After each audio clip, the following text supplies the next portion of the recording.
এই যে বিয়ে, বউ সাজ, তোমার জন্য সব কিছু চেঞ্জ করা, সব কিছু ছিল মিথ্যা। কারণ হচ্ছে আমার বাবা সমস্ত সম্পত্তি তোমার নামে লিখে গেছে, সেসব হাতিয়ে নেওয়া।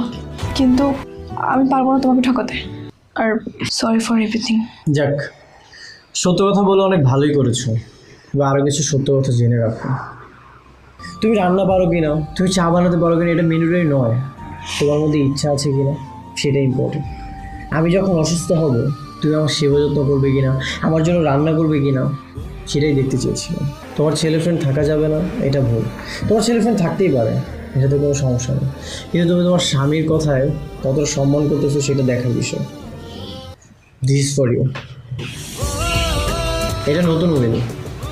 তোমার বাবার যা সকল সম্পত্তি আমি তোমার নামে আগেই লিখে রেখেছিলাম।